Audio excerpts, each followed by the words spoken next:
Se alguém ainda acredita que o colapso de um ator acontece de forma repentina, por fraqueza individual ou por decisões pessoais equivocadas, essa história precisa ser ouvida até o fim. Porque ninguém perde o controle do próprio corpo, da própria mente e da própria vida de um dia para o outro.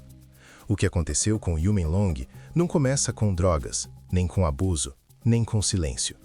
Começa no momento em que um jovem assina um contrato acreditando que está garantindo um futuro, quando na verdade está abrindo mão de si mesmo sem perceber. Durante anos, o público viu apenas a superfície. Um ator talentoso, disciplinado, sempre disponível, sempre sorridente diante das câmeras. Uma imagem cuidadosamente construída para transmitir sucesso, estabilidade e autocontrole. Mas por trás dessa narrativa existia uma engrenagem que não admite falhas humanas. Na indústria do entretenimento chinesa e coreana, contratos não são simples acordos profissionais. Eles funcionam como instrumentos de posse. A agência não administra apenas a carreira do artista. Ela controla o tempo, o corpo, a imagem, os relacionamentos, a aparência, as redes sociais, a saúde e, em muitos casos, até o contato com a própria família.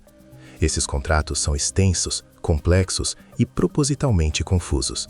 Cláusulas ambíguas permitem interpretações amplas que quase sempre favorecem a agência.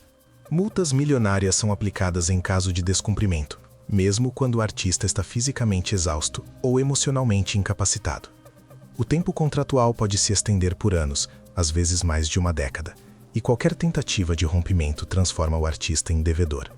Não apenas financeiramente, mas moralmente, psicologicamente e profissionalmente. O que raramente é explicado ao público é que tudo isso é apresentado como investimento. A agência afirma estar gastando com treinamento, moradia, alimentação, marketing, figurino e construção de imagem. O artista passa a dever por existir naquele sistema, e essa dívida nunca parece diminuir. Pelo contrário, cresce. Cresce com custos inflados, juros implícitos e penalidades subjetivas. A dívida deixa de ser apenas financeira e passa a ser emocional. O artista sente que nunca é suficiente, que nunca quitou o que deve, que nunca tem o direito de parar. Yumen Long, como tantos outros artistas, passou a viver sobre esse tipo de controle absoluto. Sua rotina deixou de ser escolha própria. Horários exaustivos, compromissos ininterruptos, ambientes fechados, viagens constantes e pressão contínua passaram a ser tratados como normalidade. Qualquer sinal de cansaço era interpretado como falta de profissionalismo. Qualquer questionamento era visto como rebeldia. Qualquer tentativa de impor limites era registrada como quebra contratual.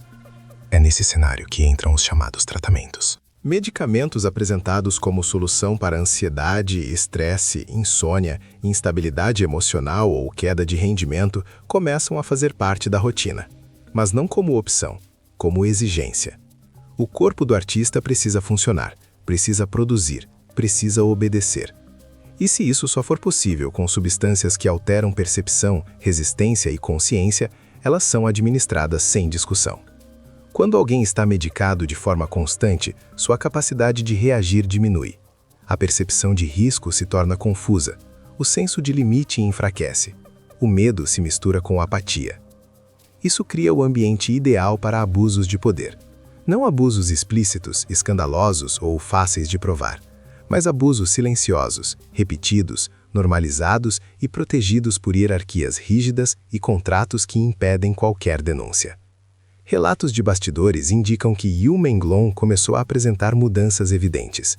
Lapsos de memória, comportamento retraído, exaustão profunda mesmo fora de períodos intensos de trabalho. O olhar perdeu brilho. As respostas em entrevistas se tornaram automáticas, vazias, ensaiadas. Mas nada disso podia ser exposto. A imagem precisava ser preservada. Admitir qualquer problema significaria admitir que o sistema falhou. E o sistema não falha, ele apenas substitui. Na indústria chinesa e coreana, o artista não pertence a si mesmo. Namoros precisam ser autorizados, aparições públicas são rigidamente controladas, opiniões políticas são proibidas. Mudanças de aparência exigem permissão formal. Até o tom de voz e a linguagem corporal podem ser treinados. A pessoa deixa de existir como indivíduo e passa a funcionar como personagem permanente. Quando esse personagem começa a demonstrar desgaste, a resposta não é cuidado. é contenção, isolamento, silenciamento. O artista passa a ser afastado aos poucos. Menos entrevistas, menos projetos, menos visibilidade. O público recebe explicações vagas, cuidadosamente escolhidas para não levantar suspeitos. Descanso, pausa, reorganização.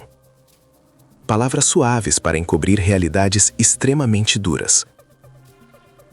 O silêncio que se forma ao redor de casos como o de Yu Menlong não é coincidência, é protocolo. Quem fala demais perde espaço. Quem questiona contratos passa a ser rotulado como problema. Quem tenta sair vira exemplo. A mensagem é clara para todos os outros artistas: obedeça ou desapareça. O efeito psicológico desse modelo é devastador. O artista começa a acreditar que merece aquilo, que não foi forte o suficiente, que falhou, que não é grato. Esse é o estágio final do controle. Quando a própria vítima passa a defender a estrutura que a oprime e sente culpa por desejar liberdade. Na China e na Coreia do Sul, existem inúmeros relatos de artistas presos a contratos abusivos, que acumulam dívidas impossíveis de pagar. Mesmo após anos de trabalho, continuam devendo. Mesmo após alcançar sucesso, continuam presos. Porque o contrato não foi feito para ser equilibrado. Foi feito para manter poder e dependência. Yu Menlong não é um caso isolado. Ele é um sintoma, um sinal visível de uma engrenagem que trata pessoas como ativos descartáveis. Quantos outros continuam sorrindo diante das câmeras enquanto vivem sobre o mesmo controle? Quantos estão medicados, silenciados e exaustos, mas ainda aparecem porque não têm escolha? O público consome o produto final, sem ver o custo humano por trás, e a indústria se aproveita disso. Enquanto o dinheiro circula, o silêncio é mantido. Enquanto a imagem é preservada, a pessoa pode ser destruída sem que ninguém perceba. Quando surgem rumores, eles são rapidamente abafados. Quando fãs questionam, recebem respostas genéricas. Quando jornalistas tentam investigar, encontram portas fechadas.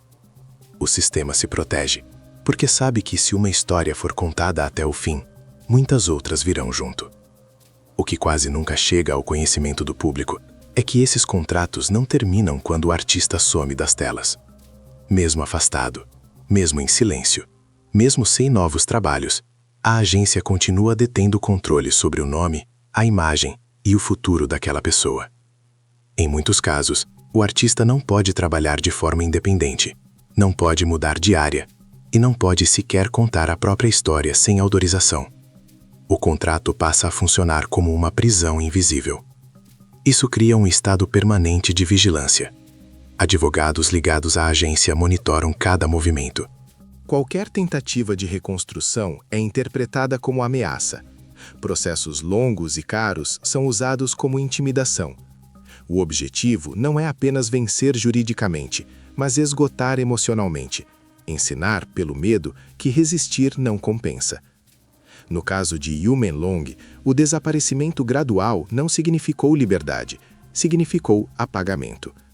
Convites deixaram de chegar, projetos foram silenciosamente cancelados.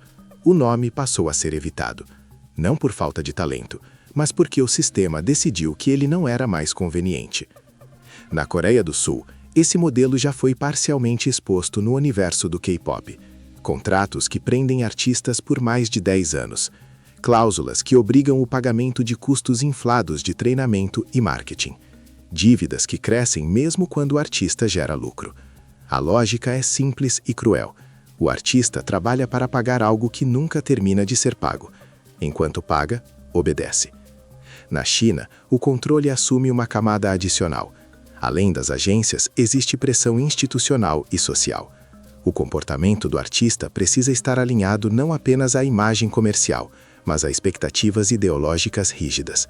Qualquer desvio é tratado como risco, e risco não é tolerado. O silêncio volta a ser a única saída segura. Quando alguém vive sob esse nível de controle, o abuso não precisa ser explícito para ser devastador. Basta a ameaça constante. Basta a sensação de que tudo pode ser tirado a qualquer momento. Basta a dependência absoluta de uma estrutura que se apresenta como oportunidade, mas age como proprietária. É nesse ponto que muitos artistas adoecem profundamente. Ansiedade crônica, insônia, depressão, sensação de vazio, perda de identidade. A pessoa já não sabe quem é fora do personagem imposto.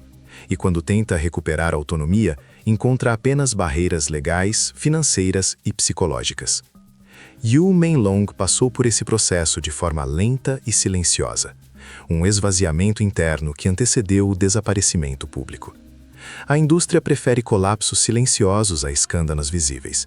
Prefere apagar do que explicar. A administração de medicamentos deixa de ser cuidado e passa a ser manutenção. O objetivo não é restaurar a saúde, mas manter a funcionalidade. A produtividade se torna a única métrica que importa. Quando alguém nesse estado é colocado em situações de vulnerabilidade, o desequilíbrio de poder se torna absoluto. A capacidade de consentimento enfraquece, a reação desaparece. Ainda assim, tudo é tratado como parte do processo. Histórias como a de Yu Menlong incomodam porque revelam que, em muitos casos, o sucesso é construído sobre controle, medo e silêncio forçado.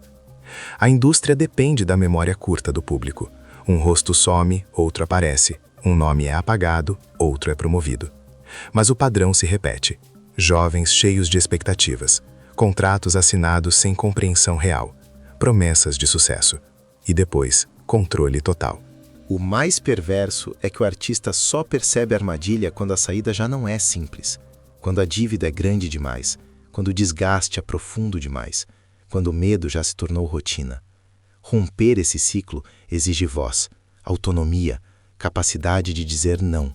E é exatamente isso que contratos tóxicos buscam eliminar. Enquanto esse modelo continuar sendo tratado como normal, novas histórias surgirão. Algumas serão parcialmente conhecidas, outras jamais virão à tona. Muitas terminarão sem justiça e sem responsabilização. O caso de Yu Menlong não é exceção, é sintoma. Um sinal claro de uma estrutura que transforma pessoas em propriedade e protege seus próprios interesses acima de qualquer vida. Quando um artista vira propriedade, tudo pode ser tirado dele. Tempo, saúde, identidade, voz. O que resta é o silêncio. Um silêncio conveniente para quem lucra e devastador para quem vive dentro dele. A pergunta final não é apenas o que aconteceu com Yu Menlong. A pergunta real é quantos outros ainda estão presos, calados e esperando que alguém finalmente olhe além da imagem perfeita que a indústria insiste em vender. Além do controle direto exercido pelas agências, existe um mecanismo ainda mais profundo que mantém o artista preso mesmo quando ele começa a perceber que algo está errado. Esse mecanismo é o medo do vazio. Muitos desses jovens entram na indústria ainda adolescentes, sem formação alternativa, sem rede de apoio fora daquele ambiente e sem identidade construída fora do personagem que lhes foi imposto. Quando o contrato passa a ser questionado, a ameaça não é apenas financeira ou jurídica, é existencial. Quem sou eu se sair daqui? Para onde eu vou? O que me resta se tudo o que conheço é isso? As agências conhecem esse medo e o utilizam como ferramenta. A narrativa é repetida constantemente. Fora daqui você não é nada. Foi a empresa que te fez. Foi a empresa que te deu nome, rosto e valor. Sem ela você desaparece. Esse discurso é internalizado ao longo dos anos e passa a funcionar como uma prisão mental ainda mais eficiente do que qualquer cláusula escrita. Na prática, isso significa que mesmo artistas que alcançam enorme popularidade continuam se sentindo descartáveis. Sabem que o sucesso é condicionado. Sabem que basta um erro, uma recusa ou um questionamento para que tudo seja retirado. Essa instabilidade constante gera um estado permanente de alerta. O corpo nunca descansa, a mente nunca relaxa, a pessoa vive em função de não errar. Dentro desse contexto, o abuso não precisa ser imposto com violência direta. Ele acontece na rotina, na invasão constante de privacidade, na ausência de limites claros, na normalização de situações desconfortáveis que pouco a pouco deixam de ser questionadas. O artista aprende a aceitar o inaceitável porque acredita que não tem alternativa. Outro ponto raramente discutido é a assimetria jurídica desses contratos. Em muitos casos, o artista assina sem assessoria independente. Os advogados pertencem à própria agência ou estão alinhados a ela. As cláusulas são redigidas em linguagem técnica, ambígua e extensa. Questionar é desencorajado. Pedir alterações é visto como ingratidão. O contrato é apresentado como oportunidade única, algo que não pode ser perdido. Uma vez assinado, o documento passa a reger cada aspecto da vida profissional e pessoal. Penalidades podem ser aplicadas por comportamentos subjetivos, como dano à imagem ou quebra de confiança. Esses conceitos são vagos de propósito, permitem punições seletivas, permitem controle arbitrário, permitem que a agência decida quando o artista é útil e quando se tornou um problema. Na Coreia do Sul, alguns desses contratos ficaram conhecidos como contratos de escravidão moderna, justamente pela duração excessiva e pelo controle absoluto exercido. Mesmo após revisões legais, muitas práticas continuam existindo de forma disfarçada. Na China, a fiscalização é ainda mais opaca. A combinação entre poder econômico, pressão social e controle institucional cria um ambiente onde questionar é extremamente arriscado. Quando um artista demonstra sinais de desgaste psicológico, a resposta raramente é acolhimento.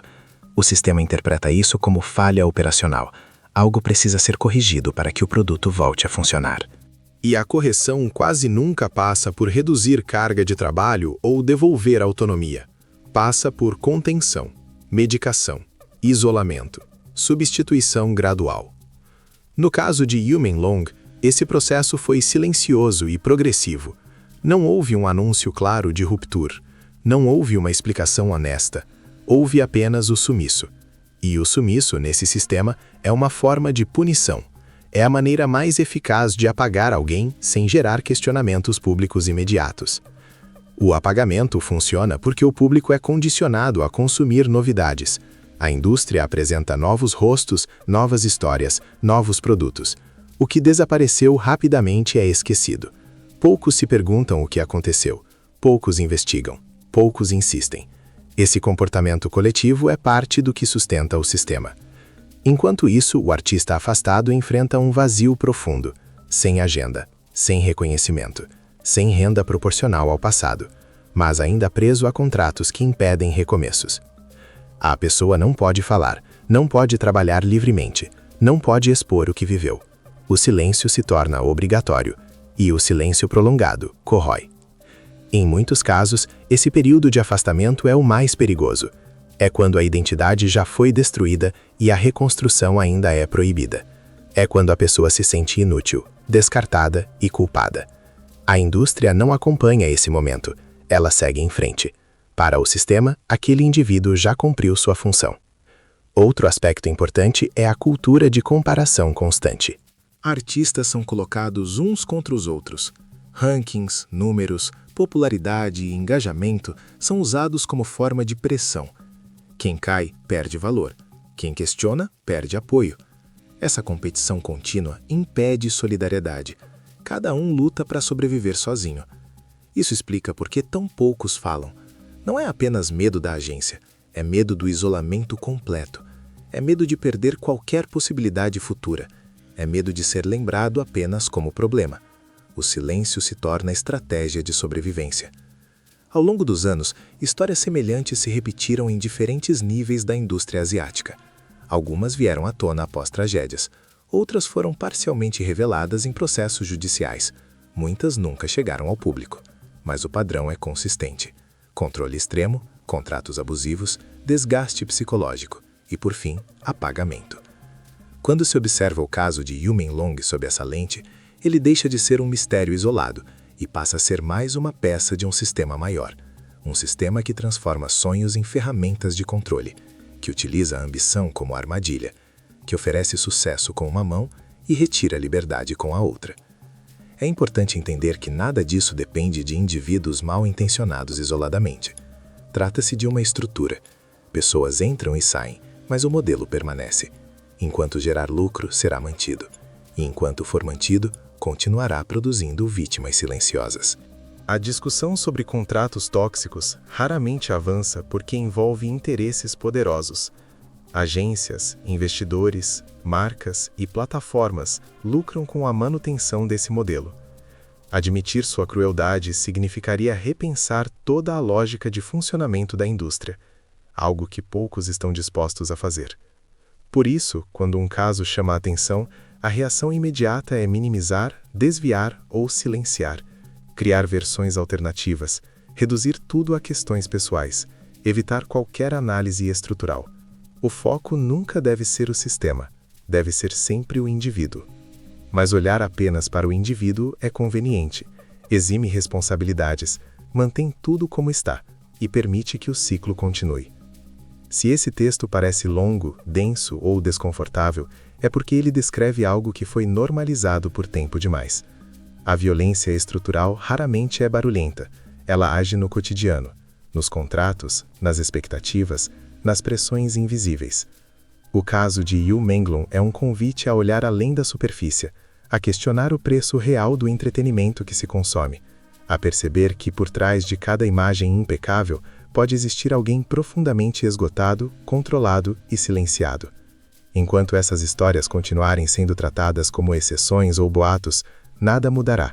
O silêncio continuará protegendo quem lucra, e os artistas continuarão pagando com a própria saúde aquilo que o público consome como diversão.